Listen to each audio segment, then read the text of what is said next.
Guys, welcome to the J. Scott Outdoors podcast. I'm looking forward to the next couple of months and getting back into the swing of things with this podcast. I want to thank you guys, the listeners, for all of the support that you've given my podcast over the years. It's hard to believe that I started this in February of 2015. It's been a great journey, and I look forward to getting more information to you guys. I want to thank the sponsors of this podcast. I want to thank GOHUNT.com and remind you guys that the Black Friday sale actually is starting early on November 12th. There's tons of great gear that's 60% off at the GOHUNT gear shop. Go to GOHUNT.com. Also, remember, with this Black Friday sale, when you sign up for Insider, you're going to get $100 off to spend at the GOHUNT gear shop. That's just when you sign up for Insider. If you want the Explorer, you get $50 to spend in the GOHUNT gear shop. Go to GOHUNT.com. Use the J. Scott promo code. Guys, I want to thank GOHUNT for their sponsorship. I want to thank you guys for supporting GOHUNT. They've been a loyal supporter of mine from the beginning, so go check them out. I also want to thank KUIU.com. KUIU is the ultralight hunting gear that I've been wearing since 2010. Great ultralight hunting gear. They've got 3 camo patterns from the Velo to the Verde to the Vias. They've got packs. They've got all sorts of great lightweight gear. Go to KUIU.com to order. It's a direct-to-consumer website. You can go to KUIU.com to order the gear there. I also want to thank Phonescope.com. Use the JScott23 promo code for a 10% discount. Phonescope is the digiscoping device that I use on my iPhone to capture some of the videos and photos that you see on my Instagram account. And then I'd also like to thank Lathrop & Sons and remind you that they're doing a Mountain Hunter boot giveaway and a custom Synergy footbed giveaway.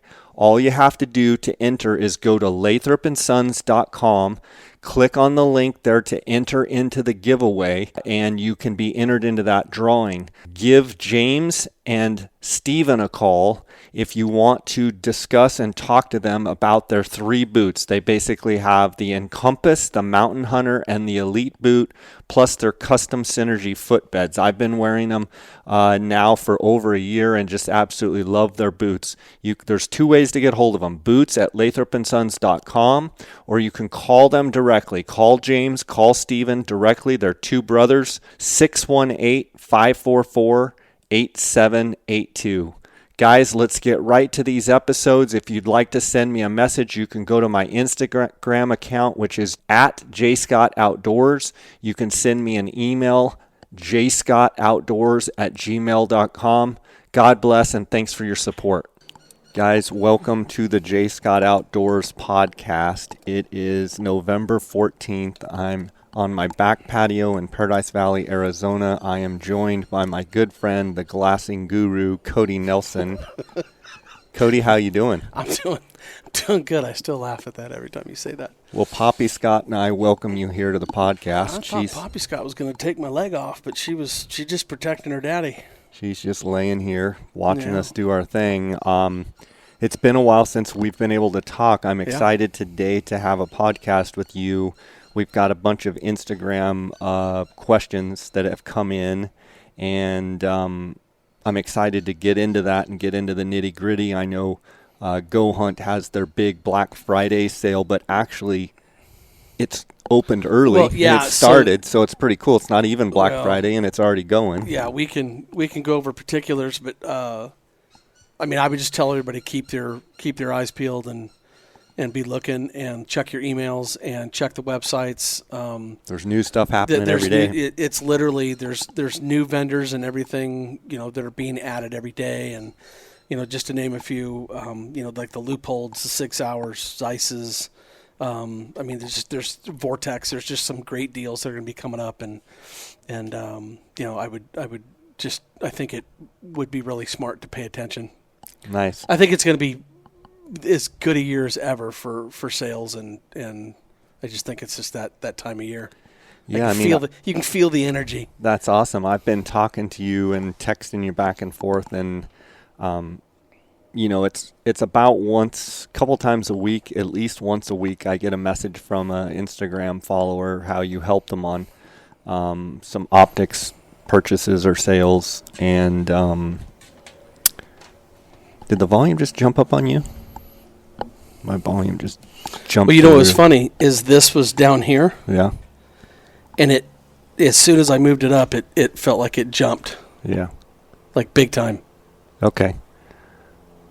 All right. It's much better now. We're working out the kinks here, guys. It's been a absolutely. while. I took a little, for those of you out there listening, I've taken a little bit of some time off from the podcast. I had 852 episodes under my belt, and I just needed a little bit of personal time and was able to do some fishing this summer and some hunting this fall, and got big Mexico plans coming up here shortly. We've got a desert bighorn sheep at the end of the month hunt down there, and then pretty excited about the mule deer and coos deer season coming up down in Mexico. And so I'm excited to get back. I've got a lot of new exciting things. You're getting hunt with the GOHUNT boys too, right? Oh yeah. You got a winner and a guest and Yep, 2 GOHUNT winners. I guess a winner and a guest, and then Lorenzo and Trail and Brady. And well, that's a crew right there. It'll be a whole crew for sure. So it's going to be exciting. A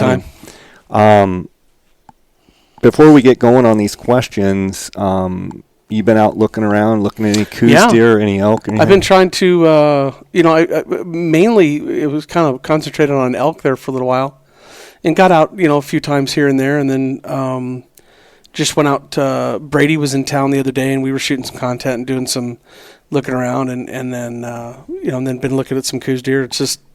It's my kind of year. I mean, I don't have any tags. The kids and myself, none of we got drawn, and which we, with the kids coming home from college and with their baseball schedule. And then, my daughter didn't get drawn for anything, and my wife and the 2 boys didn't get it. So it's all about looking for next year now. Yeah. Just out prowling. We had a good elk year in Arizona. The antler growth was good. We've been pretty dang dry. I know the guys are up there on the strip right now hunting. There's been a few nice bucks shot, but I mean the general consensus I've got from a lot of deer hunters in Arizona specifically is it's dry, and I keep reading about the El Nino, and hopefully that means we have a late winter. That's, when I say late, a ton of moisture, kind of late winter. That'd be great. Not that I wouldn't take it now, but anyway, there's a lot of exciting things going on. I'm excited to have you on the podcast. I think let's just dive in and cover some of these questions. We've got a lot of ground to cover. I'm always game. Hit me. All right. How can you determine if you're glassing too fast or too slow on a hunt? Well, those things are always an interesting thing because what's your knowledge of the area? Have you been there in a long time? Have you scouted it? There's Do you know if a certain buck's alive? Are you looking for a certain deer? I mean, there's so many things that play into that, but I would just generally say, if you're seeing some deer, I would tell you that there's other deer around. And, for instance, we were talking about the October hunt this year, and the moon phases, and people were having some hard times, and what that just tells me is the time of day or whatever that I'm going to focus differently. Early and late is always good, but, I'm not going back to camp during the moon phase hunt because that 10 to 2 time becomes really important. That's what I feel, and that's been my experience. But, I think you just basically have to unfortunately, you just have to kind of understand and pay attention to what's going on. If you got a gut feeling that there's nothing happening and you're not seeing any activity, and I don't know what does the sign look like when you walked in, and I mean all of those things take into account. If you're in an area that's got nothing going on, move areas. Yeah, and I think like you said, it's so much of a gut reaction, and a lot of it's experience. To kind of go with your gut and what you're feeling, you've always got to glass with confidence, and you've got to glass with expectancy. You've got to be always expecting to see what you're looking for, and if you're not glassing with confidence and you're not glassing with that expectancy and you're not feeling it, there's always, another ridge to go hike up and go get to a new spot. The hard part is, especially with coos deer, as we know, like, you might have just walked away from a great buck. Absolutely. So, where do you draw the line? I think you got to follow your gut when you feel like, typically, I'm going to give it a good morning till noon. Determine, what have I seen? What kind of movement? Did I see does? Did I see bucks? Do I feel like I need to move over, look at some totally new country? Do I need to X that spot off the map? Do I need to come back? I mean, those are all or fair sometimes questions. just a different angle. Yeah, a different angle. So I mean, there's so many things that come involved with that. But there's places, Jay, that I think now, I mean, getting a little bit older, you realize, man, I've glassed that place for almost 30 years now. Yeah.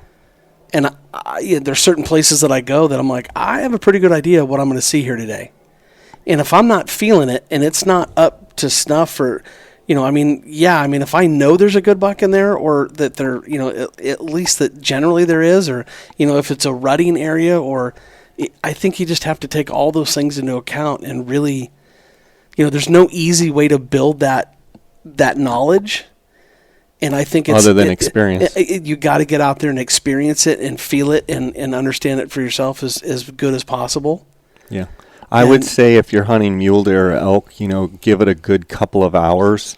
A good rule of thumb is I typically like to give it a good full morning. So, from sun up till, 3, 4, 5 hours, give it a good look over, and then maybe move and just keep doing that. I think one of the challenges is people go out and they hunt, but they haven't scouted, and so they're really scouting and hunting at the same time. Yeah, so that's exactly right. If you were able to scout for a good 10 sessions before your hunt started, you'd probably have a good sense of where the animal where you want to be. So if you're hunting, follow your gut. If you feel like what you're looking for is not there, move, and you may come back. Well, the perfect example of this is that I think back on, we had gone down and hunted down south, and I was going in blind because I was working, and I don't remember the exact time or year it was, but it was around 08, 09, and I remember saying, "Hey man, I'm good in this place," and I'm like, "Hey, just that, like, off the top of your head, like, what kind of deer a day is this place?" And if you remember, you were like, "Oh yeah, Cody, that's like a 40, 50 deer a day deal." And after the second morning, I'm like, I've seen 3 does, and I saw a buck going about 900 miles an hour due south, headed for the border. And I called you, and I'm like, "Hey, what? Just to make sure I'm in the right spot." And we ended up moving, and we ended up finding deer in a different pocket. And those are those kind of pieces of information that are key. Yeah. If a buddy's giving you a place, ask him how many deer he sees a day. Yeah, it's kind of nice to know the expectation of the area for sure. Hopefully that answers. Anyway, I hope that answers his question. But and by the way, if he's also talking about, just that instance of, like glassing in the morning versus the daytime, and I would always tell the guy to be methodical, slow down, make sure you're hitting every field of view, and if you're not seeing what you're expecting to see, move and change angles. Yeah. Okay, Sig Sauer image stabilizer binos, gimmicky or game changers? I don't think they're gimmicky at all. I think that people need to come to this with a look. I am infatuated with optics, and I love the whole prospect that we're having this conversation. The fact that we're having image stabilizing, like that it's in the conversation, because if anybody has looked through those glasses, there is not a single person that cannot tell you that image stabilizing works, period, bar none. That it doesn't work. No, that it does. I mean, it works flat out, period. Right. So I think it's interesting with the field of views, because there's some things to work out there of which ones, seem like, for instance, the 1242 and the 16x42 have the same field of view. So they're listed as the same angle. If you can do the math on it and you figure out what it is, it's 199.5 feet. Well, if I told you that I was looking at 1,000 yards and I could have 199 feet with a 16 power that it's stabilized versus 12 power, I'll take the 16 power. Sure, because you have 4 more magnification. Yeah, so there's a 10 by 32, a 12 by 42, a 1642, and then a 20 by 42. And the only one that I haven't looked through is the 20 by 42. For my own purposes, I think that's a little much. I seem to kind of gravitate towards the 16s because specifically what I want to use them for is, when I'm running and gunning, or, when I'm just trying to chew up country and look at moving deer and, look for rutting bucks or, something. There are several places that I want to just, instead of get all my tripod and all my gear out, I want to be able to look at a slope and have it perfectly still. And Jay, I got to tell you, I was pretty amazed at how, it's steady. There's no doubt in my mind. Now, is the glass the same thing as some of the higher end glass? No, it's not. But does it work and can you see really well through them? 100%. So I don't think they're gimmicky at all, and I think my own 2 cents in this is that this conversation is only going to come up more and more. And I think other optics would be crazy not to go down this road. Other companies. It's one of those things that I think is a game changer that way. And as a consumer, you're egging them on basically to come on, boys. Let's 100%. Let's get together and compete and make a great product for the. By the way, consumers. The one thing that people should know is that so our first questions. Obviously, I'm always thinking about how to manipulate it and glassing and whatever. It's a little more difficult to get it on a tripod. So it's got a little battery hump underneath there, and I was able to get it up on a UTA, a universal tripod adapter from Swarovski. And the interesting part is that initially what they explained is that there's not enough movement in the binocular on a tripod to actually make the gyro or whatever that piece is called function. But what I did find out, and what was very interesting is that when I was panning left to right, you know how when you push a tripod, you push ahead, to the side, and when you stop it, there's kind of that little bit of a reverb, and you get a little bit of bounce back. The movement in the stabilized, you don't get that reverb. It's almost like it's in slow motion. And then it settles without causing any vibration or whatever. That part I will tell you was incredibly this is pretty cool. Yeah. So yeah, there's some very cool things about it. I do not believe it's gimmicky. There's a lot of people that are digging in on this. I don't think it replaces certain aspects of your glassing and tripod games, but there are certain people that regardless of what they do and how they glass, this may fit their program perfectly well. Well, I just saw you sell 10 pair to one client just a second ago. I did, and it's yeah. So I know that it says something to somebody. Okay, advantages of a pair of binos and spotter over a 15 by 56 bino only out west. So he's hunting out west. Okay. Advantage of a pair of binos over a spotter. Well, it's efficiency. It's both eyes open, relaxed, looking at multitude of distances, and you're letting your eyes do the walking within each field of view. And by that, you're being very efficient, and you're not moving your glass, and you're keeping your eyes still, and you're on a tripod. And spotting scopes have a much narrower field of view. And Jay, we've talked about this, so much that I use spotting scopes for validation. Is it a buck? Is it not a buck? Is classification and identification. Is it a big buck? Is it not? Whatever it is, we're using it to identify something that we've already pretty much seen. Yeah. There are moments that if there's a slope or something that's way up there that's just beyond the binocular reach, there are moments that I will put a spotting scope up, and it's basically one field of view, cranked up to 30, 40, 50 power or something like that. But in essence, you're looking at kind of But 2 miles away, but I'm looking at one spot, one just seeing if a speck. deer is right out in the open. That's correct.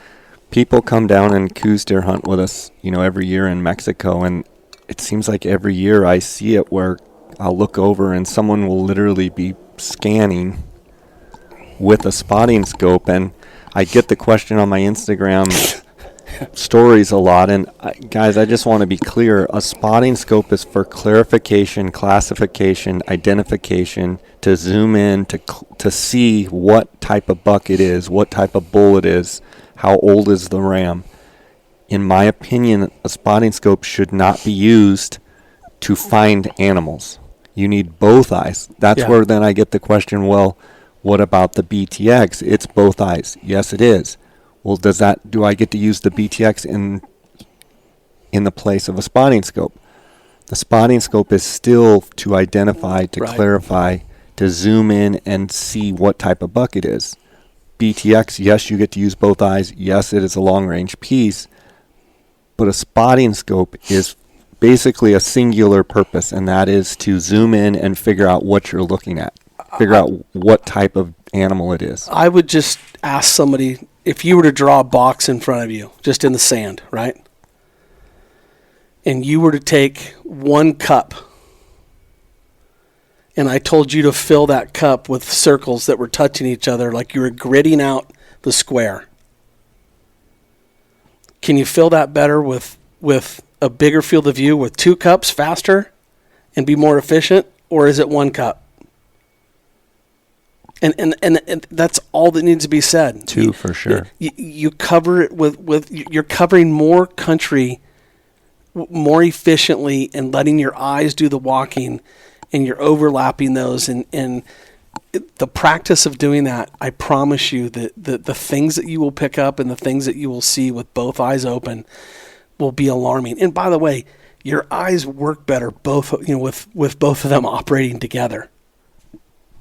So yeah, that's what I would tell him.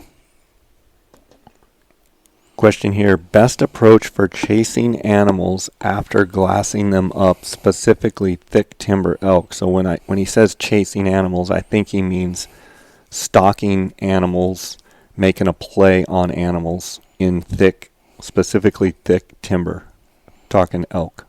Ooh, well, I mean, hopefully you've watched them go in and bed down, or I mean, I think, once the glassing stops, the hunt begins, right? And all of those, wind direction and thermals and all that stuff becomes ultra important.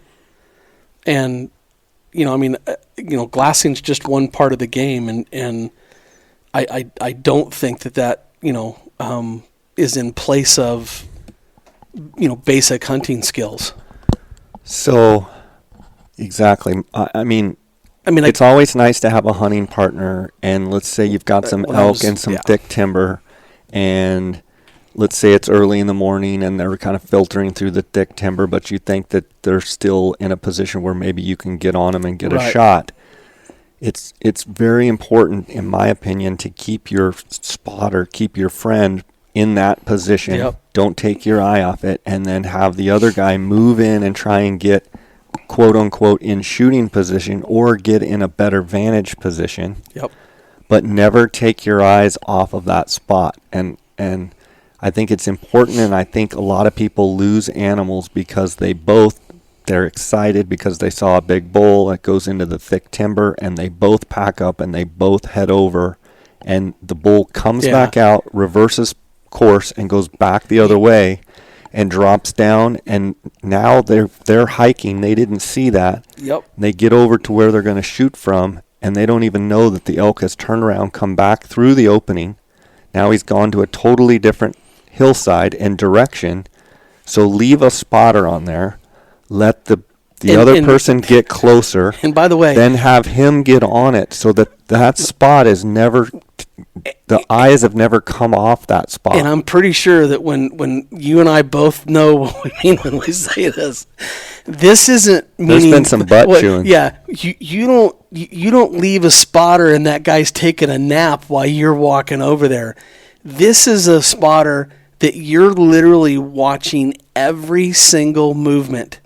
the entire time that guy is moving to get into position, because it's those moments that, especially if you're talking about like a coos deer or, something that's a little more sneaky than an elk, but I'm just flat out telling you, animals have flat out disappeared, and you're like, well, did you see them leave?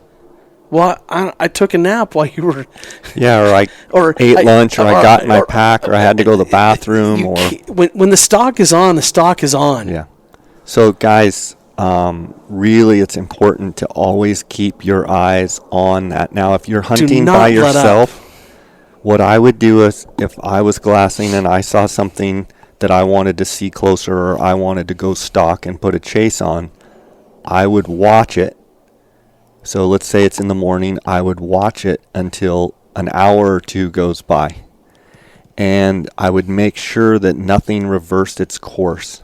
Then I would pack up once I feel confident that the angle that animal, that elk was going in, that he stayed in there. Then I would advance my position and just hope that in that period of time when I'm hiking over there, that animal doesn't move back. But Correct. Don't just see something and go chasing over. Everything has to be calculated. Everything has to be efficient. Everything has to be like a calculated strike. Yep. Like I've said it before.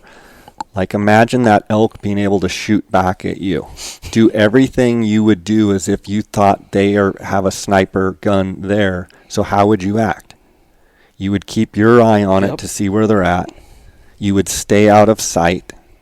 You would get into a position where you would be able to strike before they strike you. It's the same thing. I mean, in the world of guiding and hunting out west, it's real tactical. It's real military style, like this is a serious game, and so that's how I would treat it.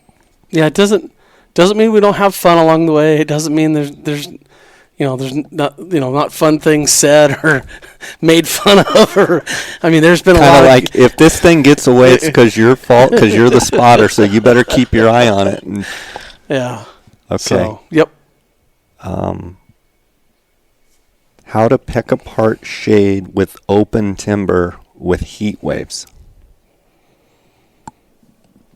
Heat waves are. I would always tell somebody to maximize it, to turn the power up or magnification up, turn the power, find that sweet spot of where you've mitigated as much as possible. Make sure that you've created as much what I like to refer to as angle or space to help get away from the ground, so to speak, to mitigate some of those. And sometimes there's not a perfect position. But that just comes. I really think that a lot of guys, if you're looking through a spotting scope and you're looking into a small pocket of timber or whatever that's shaded and you can see into it, I would turn them. I would maximize the magnification to where really it was kind of hard to see through, and where the heat waves were a factor, and I'd turn it back until it minimized that to where you could actually try to see. So that's the best thing I can tell you to do in that instance. And a lot of times, go with your lower. I would go with more of a 10 power than a 15 power. Right. I think you're going to have a better.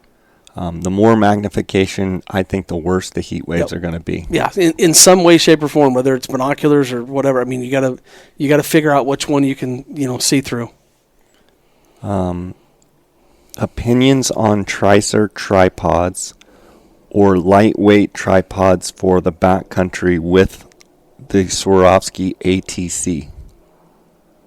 Well, so look, the Tricer, Drew, those guys are doing a really cool thing, and we actually have a couple Tricers here on the table. I brought a couple today that are prototypes. And so this one's the AD, right? This one right here. Yeah, that's that is the AD, and that's got a VA5 head on it, and I found that tripod to be really quite usable and works through a lot of different weights of optics. The interesting thing about these tripods, I'm looking at them right here, is the lower leg is actually the thicker diameter. Yep.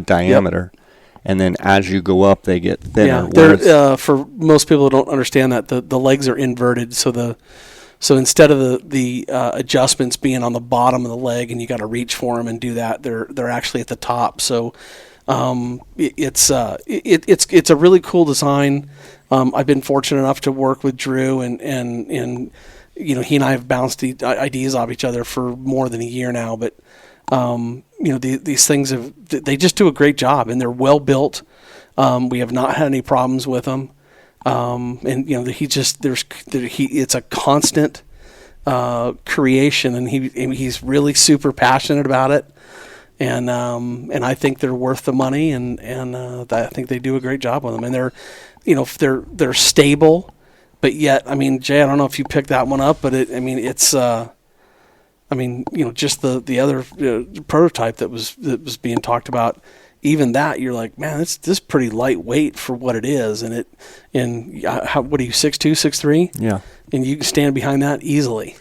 So if that's what you're wanting to do, but it in gives you essence, plenty he's of looking options. for a lightweight tripod for the backcountry, and with that, you have the Tricer, you have the Sure, right, and you have the Slick. Those are probably your three best options for lightweight backpacking type tripods. And then you've also got the other one that's come in there too that Rydell's done a really good job from Asiac. He's got an ultra lightweight tripod, and that was for the guy that just literally is completely 100% weight conscientious.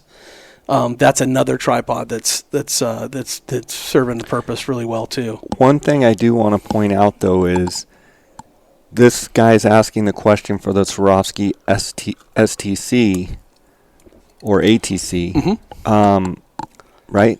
Yeah, STC. Yeah, ATC, STC. There is a fine line, and that's what I want to point out is, is this going to be your everyday tripod? Is this going to be just your backpacking? Because when you're really trying to sacrifice and leave weight on the table, leave weight at home, take your lightest, you are going to give up something when you go the ultralight. So correct. Are some of these ultralight options great for backpacking? Would you necessarily make it your everyday glasser? I think it's great to have two, don't you? I think it's or three. The best part about all of this, again, and this is what's so exciting about my job, is that I'm getting to play with it all and literally have the option. Where, we didn't always have every single option like this. I generally lean myself towards what I would call a middleweight tripod, and let's just call that 4 pounds. But these tripods, when you're done with, they're at 3 pounds and under, depending what heads you have on them. And I would just tell guys that I think the most appropriate thing to answer this question is, yes, the Tricer, if he's referring to like the BC, which is the smaller of the Tricers, yes, that will absolutely work for the STC ATC. No questions asked. But I would just tell them to be cognizant of matching the weight of the optics with the weight of the tripod and its limits on stability. Yes, you can always add a weight to them.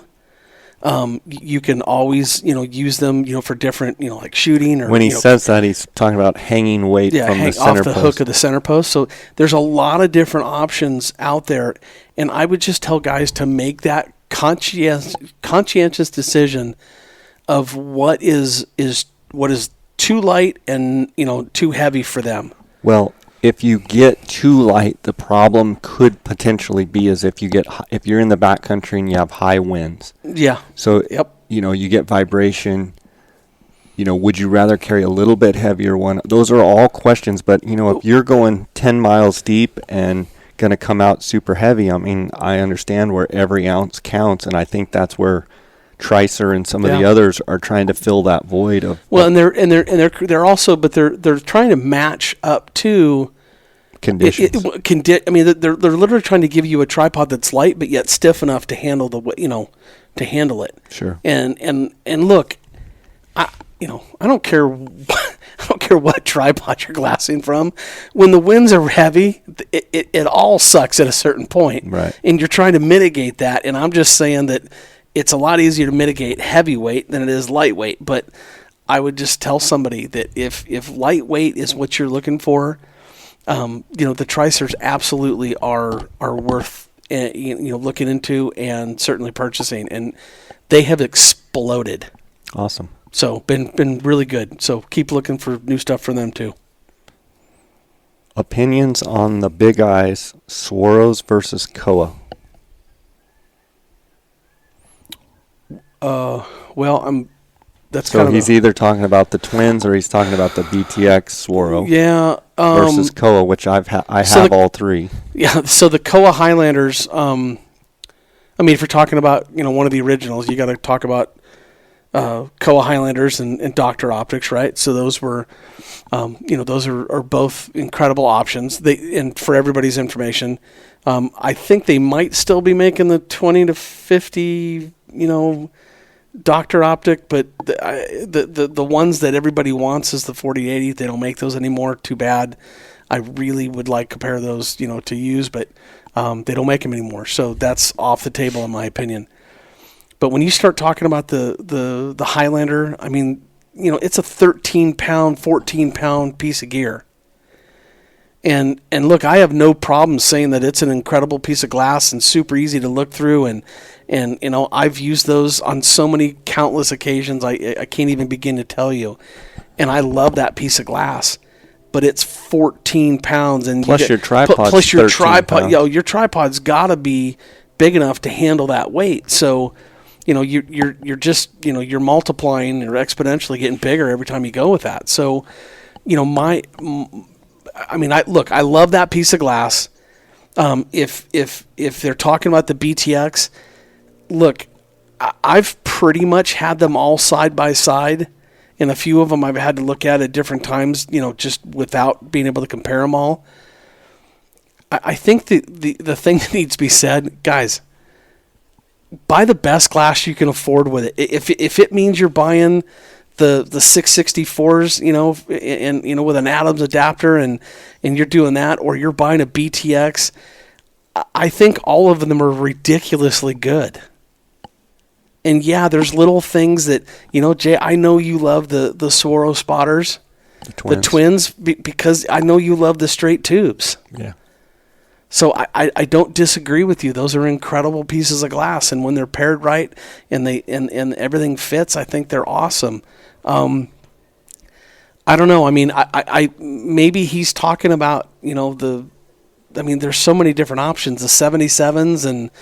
There's the 80 millimeters. I went from Dr. 40's super wide angle to Koa.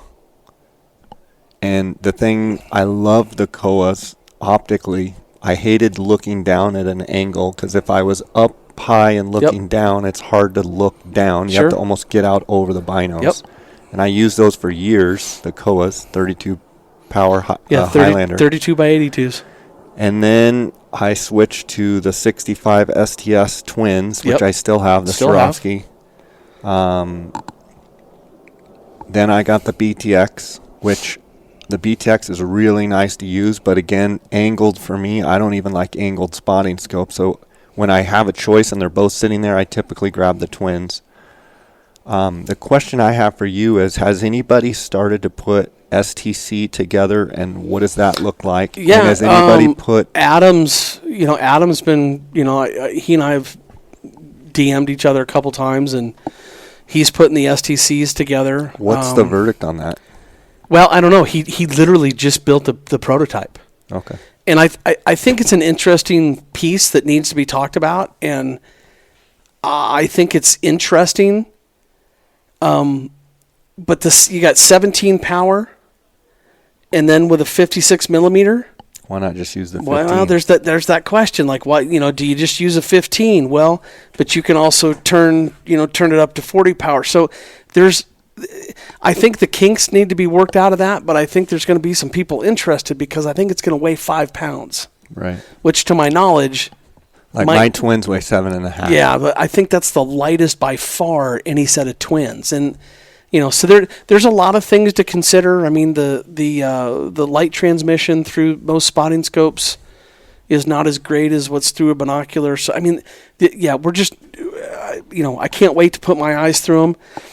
And then the other thing that you've got is that because the tubes are fat enough, somebody with a real short IPD, Jake, because don't you have to squeeze your 15s together? Yeah, so I have to take the eye cup off.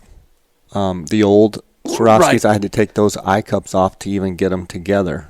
Okay, but on a set of 15s, do you have to squeeze them? That's what I mean. On 15s, I have to squeeze them all the way together. Well, so I think Adam said that there's like a 2.5 is going to be.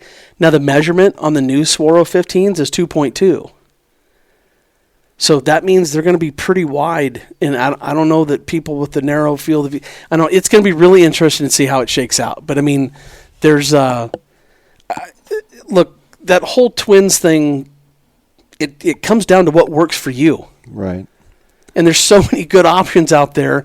And for everybody that doesn't know, they don't make the 663s and 664s from Koha anymore. Those are done. And I don't know if they're coming back with anything new, but the 66 A's and S's you can't put together because the eyepieces don't fit. You can't take the ATX or STX or the STXs and put them together because I've heard guys do some pretty interesting things with a bandsaw, but that's the truth of it. There's a ton of good product out there. Speaking of bandsaw, I think my neighbor's trimming some trees, so guys, excuse that. Hopefully you can't hear it too bad on the audio. So, okay, let's move on. Will other optic companies adopt SIG's stabilization feature in the near future? I could only hope so. I mean, it's what I talked about earlier. That's the best part of my job, is that we get to have those kind of conversations, period. So, yeah, I mean, I don't know about the patents of any of that. I don't know about all. I would love it if other companies were to go down that road. Because I think when you have competition and you have stuff going on, I think it only gets better. Think we should go inside, or you think it's all right? Whatever you want. So we're looking up here at the mountain. My neighbor's got about, maybe I don't know if they're cutting palm trees or what, but there's 2 machines going to town. Pros and cons of used Zulu 6 or new Zulu 6 HDX. In your opinion, worth it to spend the extra money? So going used versus new. He wants the pros and cons first, and then he wants to know, should he go used or new? Well, I don't know. I mean, I don't sell used, and I mean, if you can find something for the right price, I would never stop a guy from doing it. But I would always go to the newest ones, because I'll take any advantage I can get. If it's better glass, better coatings, of which all the above are in play, I would take the new glass, because the new glass is better. Okay. Can you shoot off a Sure VA5 head with death grip attachment and not damage the internals on the head? Well, I think the death grip is the bog pod thing. To be fair and honest, I don't know if that works for that or not. I don't see why that would be a big deal, but I don't lock my tripod out when I do that. My tripod always has a bit of tension on it, but it's enough to move, so to speak. I've shot, I normally don't. I mean, the only one that I do lock in is I lock in the Triclops, and I've never had a problem with shooting off a VA5 head with the Triclops, so I don't think it should be a problem with a death grip. I've never used the death grip. I've played with it before, but I've just never shot with it. Okay. It's a little bigger than others. Guys, we're going to take a little break here. They're getting serious about these trees over here. We're going to take a little break. There's more of them than we may have to go combat on them. There's the whole clan over here. Yeah. We're going to give it 10 minutes and see if they can clean that yard up and be gone and out of here. So we'll be right back at you here. Okay, guys, we're back. We've got a ceasefire on the leaf blowers over there. We had to take about a 45-minute break, but we're back. Okay, Cody, question. Has Cody tried the Revic binos, pros and cons? Well, first and foremost, yeah, the Revics are nice. Good glass. I think what you're getting is that you're getting real-world long-range shooters that put a system together and functions like a long-range shooter would want it to. And so we've had nothing but good success with them. I think what a person should do is put their eyes behind them, make sure that is what they want, and as long as that person is putting together the ballistics and everything the way that they want it, and I would just tell you, yes, I think they're worth every penny. Okay. We've literally had really good success with them, so I've been very pleased with them. Okay, binos for tripod system. What magnification do you prefer? 12, 15s, why? Thanks. Well, I kind of go back on my 3-tier system typically, right? I'm really into the 10x42 NL Pures right now. Another glass, by the way, I should have brought those for you to take a look at today, but I've been using the 10x40 Zeiss SFLs. Fantastic piece of glass. So I'm kind of into a 10 power with a wider field of view right now. I love a 15, and give me my BTX 115 and a spotting scope, which is typically an STX 85, and give me some combination of that, and I'm good to go. I think when you get a question like that, it's a little hard because he doesn't say, I'm a Coues deer hunter, I live in Arizona, I live in Colorado, I hunt elk and mule deer primarily. Well, and let me state this. I could go anywhere in the world and make that system work for me in some way, shape, or form. With tens. Yeah. Now, look, there's arguments for all this stuff, and those things are, if that guy's got a specific question, have him call me, and I'll walk him through, like, what's the best scenario for you, not me. I mean, because I can make, there's a lot of things I can make work for me, and there's not always an exact one, and I think it's just something we need to talk through, and like I had a guy today calling me about a whitetail setup that he can see anywhere from 300 to 800 yards, and we were basically trying to figure out what was going to work best for him, and it wasn't a spotting scope, and he opted for a set of 15s that he could see back into the timber and see the shadows on the edges of the fields, and that also that he could look, from his little hill, if you want to, or observation, his vantage point, and he was able to see it very well. So we opted for a set of 15s because I think with the yardage he's talking about, he can cover that really easily. So it really kind of depends on what that guy's doing and what he needs. Okay, can you please break down why exit pupil size matters? Well, in short, exit pupil is basically the band of width that the light is that's touching it, it's getting to your eye.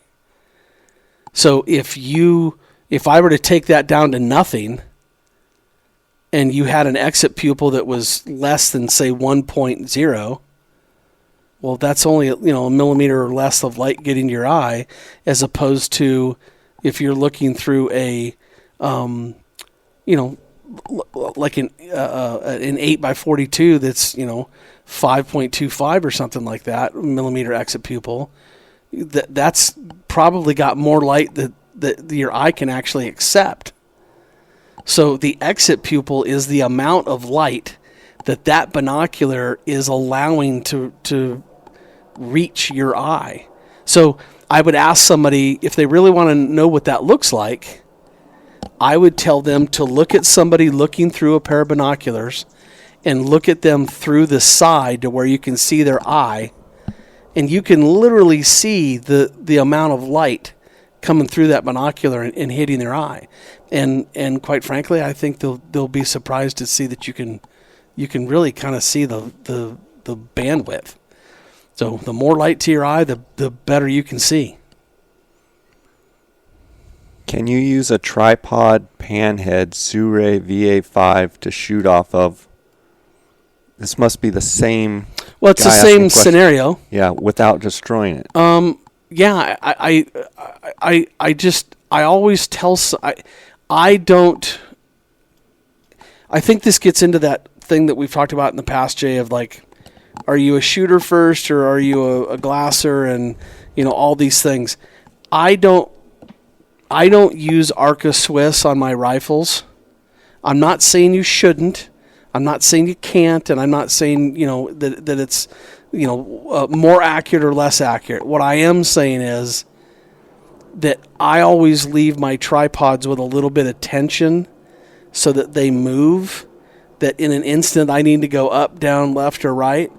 And if that doesn't work, I think, I've only seen one tripod on the thousands of VA5s I've sold that ever was said that they shot from it and it didn't explode. It just, like, one of the knobs, I feel it was over tightened, but I don't know that for certain because I wasn't there. So I just don't have the experience, with that to say, oh yeah, you can't tighten those down and it won't hold up. I think that's inaccurate. I think a guy's got to be reasonable with what he's asking it to do. If you put a 338 Lapua or some crazy big gun on there and you lock it down, yeah, I suppose there's a chance that it could cause something to happen. A trend that I don't really like, but I'm kind of old school, is it seems the younger guys are doing a lot of this shooting off of tripods, and I'm kind of old school and getting as low as you can, get down on a backpack, get down behind the gun. Yeah. I guide guys every year and this will be my 28th season in Mexico. Like, I see it all. And the accuracy laying down behind a pack, laying prone, is way better. And I see videos of guys that are shooting off a tripod when their pack is right there and they could easily be laying down and they choose to shoot off of a tripod. I don't really understand that. Yeah, Jay, there's a lot of influence right now that's coming out of the sniper community and the long range shooting and the PRS and NRL matches, and I'm not like shedding bad light on any of that, because I think all of that's good. I think sometimes in certain ways, I think we've, in some respects, have made it more complicated than it needs to be. Right.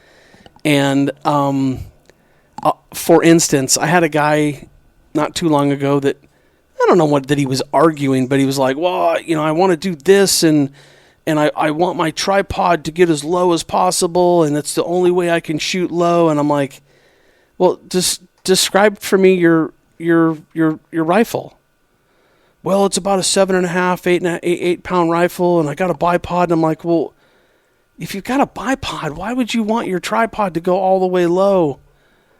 Like, get rid of the bipod then. I mean, I think guys are overthinking this. Like, they got to be perfect for every scenario. And I think what guys have to be, I truly think what guys have to think about is being imaginative and using kind of that bench rest mentality about, getting points of contact and being a solid and making sure that the rear is supported. I mean, there's so much that goes into that. And Jay, I've worked the counters before. Every contraption that I've ever seen, the ones that get the return most are the ones that are never practiced. Yeah. But, for example, there's a situation that happened on a hunt that got a big old coos deer that we're about to fire upon, and we're trying to get tripods and stuff and, all this going. And I'm sitting back, but about 1,000 yards away looking at it. I'm like, what's taking so long? So I give a little radio nudge to the observer. Hey, are we gonna do this, or what do we got? Well, we're getting all set up with a tripod. Well, how long is that going to take? Because that buck's not going to stand there all day. Well, And I said, hey, how about we just use that 1,000-pound boulder laying right next to him? And it was like radio silence. Yeah. So it was very interesting at that moment, because it was like there's literally a rock that's flat on top that you could lean across and literally be like you're at a bench rest. It was about a 2,000-pound boulder. And we're worrying about getting all this stuff ready and doing this. Why? That doesn't need to happen. Gizmos and gadgets. Just, I mean, put your tripod or your bipod out, lean across the top of that rock, support the back end, and hammer that dog. Yeah. Okay, best reflex sight for pistol. Oh, man, there's some good stuff out there. The two that I lean on the most, Leupold Delta Point Pro, and the 6 Hour Romeo 1 Pro. Those are, pistol sights. They work well. I would tell people that I think people need to get their eyes behind them. Go somewhere or look at where you can see it. Try it out, and if it doesn't work for you, they can be swapped. But anytime that you get those things that your aim points and whatnot, you're just trying to make sure that you see through them well, and that you're concentrating on what needs to be at hand. But there's several different models, but yeah, those are about $400 units plus, and I think that those would serve anybody extremely well, and they've done well for us. What are these right here? Oh, Black Friday specials and sales and things coming. Tell me about it. We've got. This is kind of a big. This is kind of our. August is a huge month for us because it's always the beginning of the season and it gets a little crazy, but. With the Black Friday sales and it's just that time of year, it gets pretty exciting because the vendors start to allow us to offer things that to our customers that'll save them quite a bit of money. So there's starting right now. There's sales coming up for Zeiss will be started on the 15th. Which is what? Tomorrow. That'll start tomorrow. There's the SFLs will be $250 off. The V4 rifle scopes will be $150 off. The Conquest binocular line will be $200 off. After that, you've got 6 Hours starting their yearly sale. That's going to be like a 20% off deal. So all the stuff that we're talking about, the Romeo 1 Pros, all you just got to pay attention to what stuff they'll allow at certain times. But so what do they do? Focus on the website and watch? Just look for their emails, hit the website, do the searches of the products they're looking for.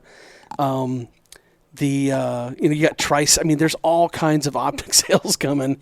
One that's going on right now that is not normal. Swarovski has got the 1042 Sworovision and the 8.5 42 EL Sworovisions on sale right now for $19.99. That's unheard of.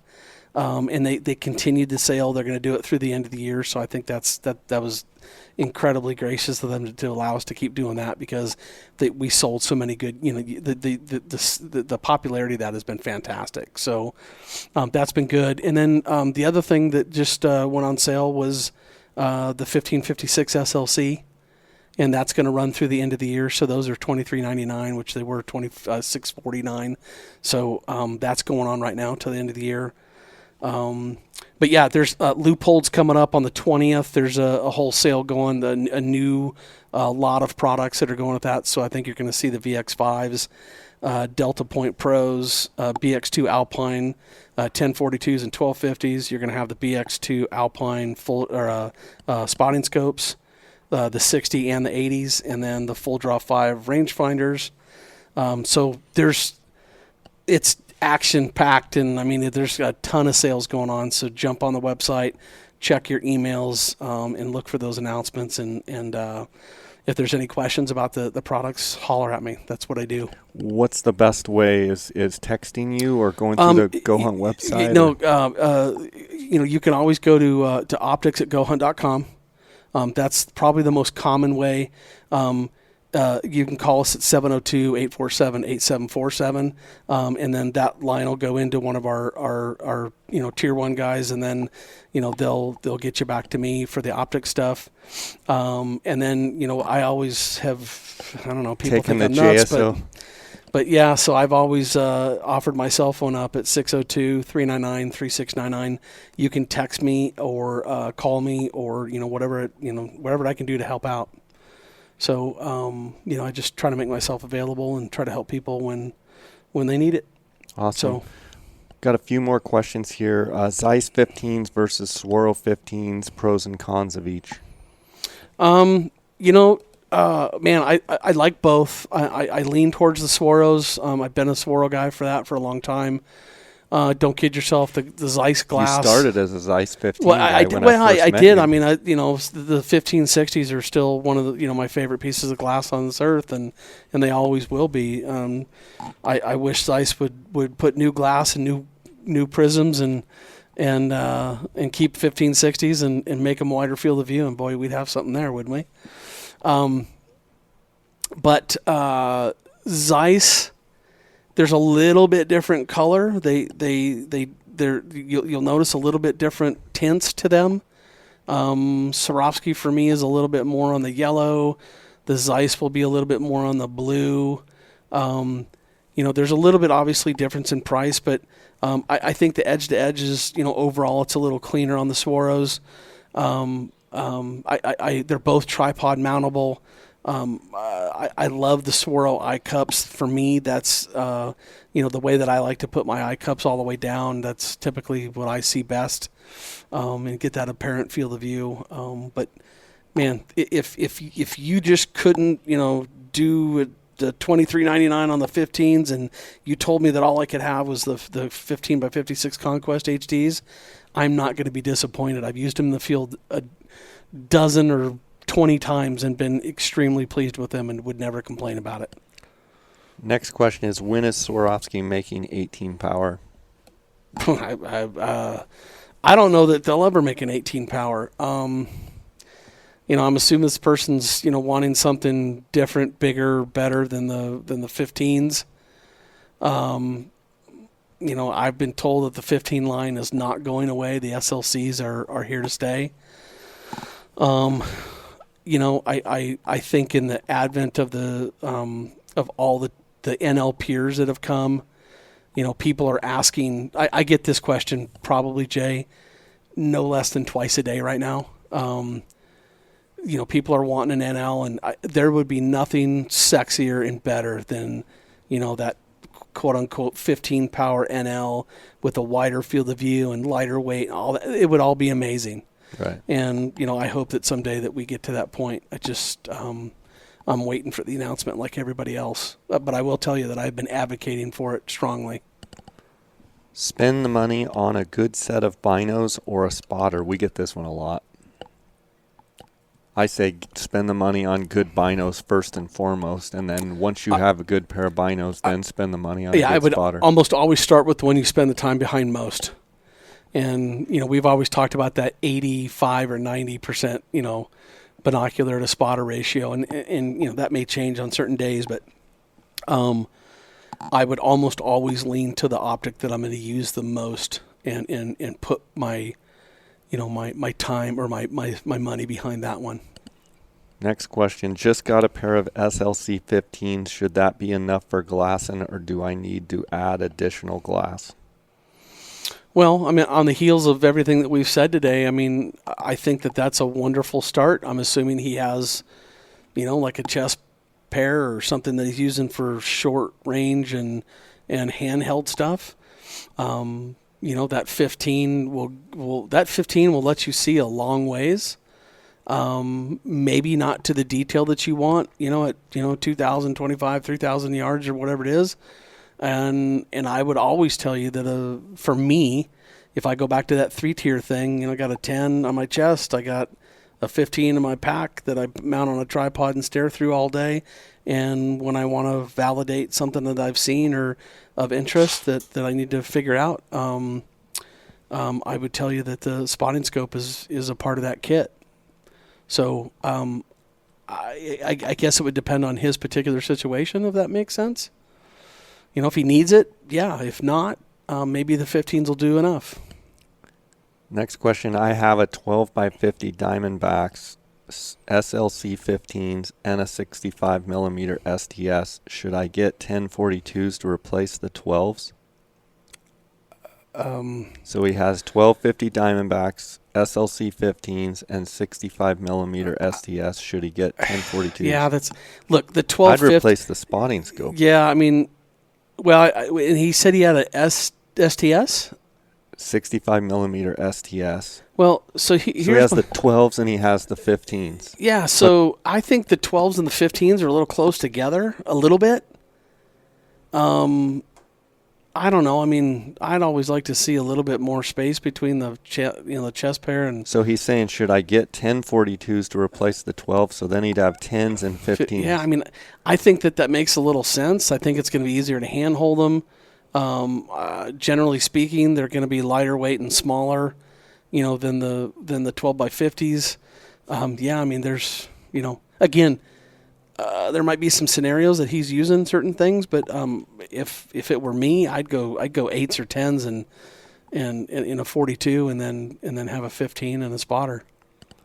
Okay. We talked about this, but not specific. This is Coos specific. How long are you glassing one specific area or cut before moving on? Man, there's so much. This is such a loaded question, and so many variables that come into this, because it depends on the season, it depends on the activity, it depends on the moon, it depends on the weather, it depends on, have I scouted and know what's in this area. There's so many different things that come into factor to that. But I would, for my own person, would tell myself to use my judgment, to use my gut instincts, to use the knowledge of what you have, to the best of your ability, and glass until you feel it's time to move. And moving may be just moving an angle, and it may be going down the ridge, a half mile, or it may be, just, turn around and going in a different direction. I don't know. It just depends on what you're seeing at the time, I guess. That would be a thing. Is it stay and play, or is it load and go?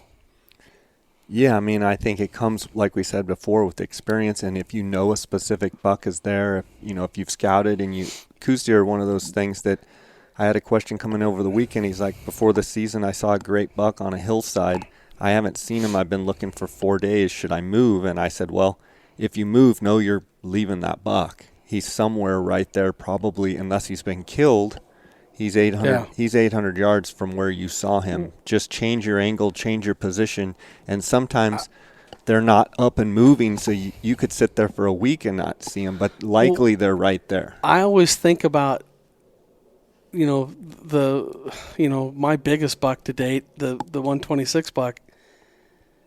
Jay, first of all, there were some people, and Mike, if you're listening, I mean, that was awesome. That he told me to go in there. Didn't know that buck was there, but we were in there by accident. Our hunting partner had an emergency appendectomy surgery, so we were trying to look for a place that just wasn't like break your ankles getting into, and we got in there, and within 5 minutes of sitting down, I see a buck that is just gargantuan, and we spent the next, I think we killed him on the 6th day. Okay, so that never saw him before that. He gave us the slip the first day. We barely saw movement of him the next day, and then didn't see him for 3 days. Right. And we had him pretty much triangulated, and we were all sitting in the same spot. I mean, my face was so sunburned. I mean, it was ridiculous. And it turns out that, on that next, Wednesday or Thursday morning, he just decided to stand up and turn around. He'd been laying in the same tree for all those days, or, at least had to have been in that small area. He wasn't in an area bigger than 2 football fields. Yeah. So that's 6 days. And if you take another buck that we did that with, we scouted that 6 or 7 times. We knew that the buck was there and didn't see him until the night before the season. Yeah. We were literally about ready to load up and go to a whole nother camp area, whole nother place, because we hadn't seen the buck yet, and going to go to a number 2 buck in a tree that I looked at literally 1,000 times. That buck stood up like he had been there every day. Yeah. So I think sometimes you just, sometimes you just got to be patient. And I know that sounds crazy, but I think the thing to think about the 126 buck was, of all the animals that we saw during that time, we saw 1 doe, 1 fawn, and that buck. Oh, and I'm sorry, a herd of elk that came from completely out of nowhere and moved across the deal. That was it. I think one thing to note, and this is the last question, we'll kind of end on this, is Dar made a good point.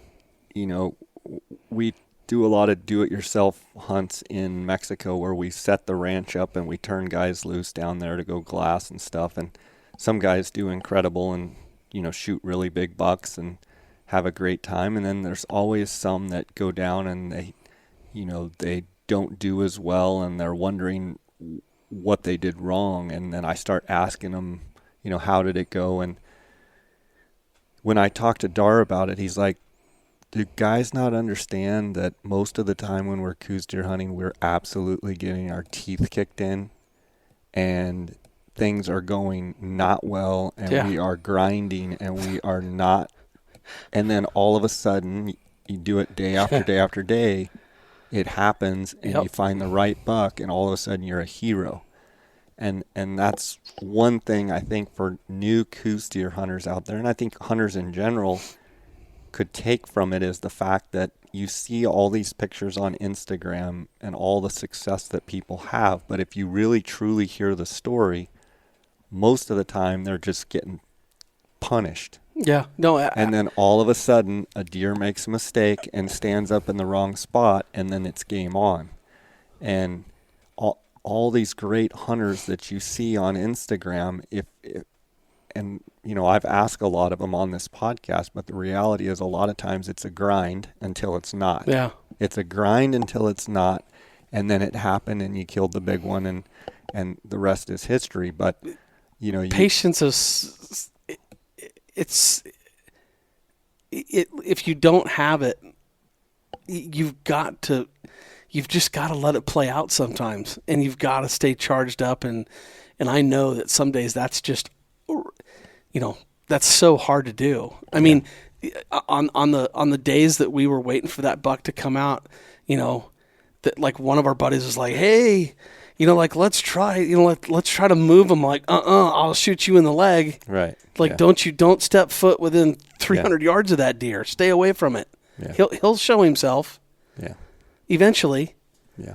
So I think Dar's, I don't know. I think Dar's absolutely, right.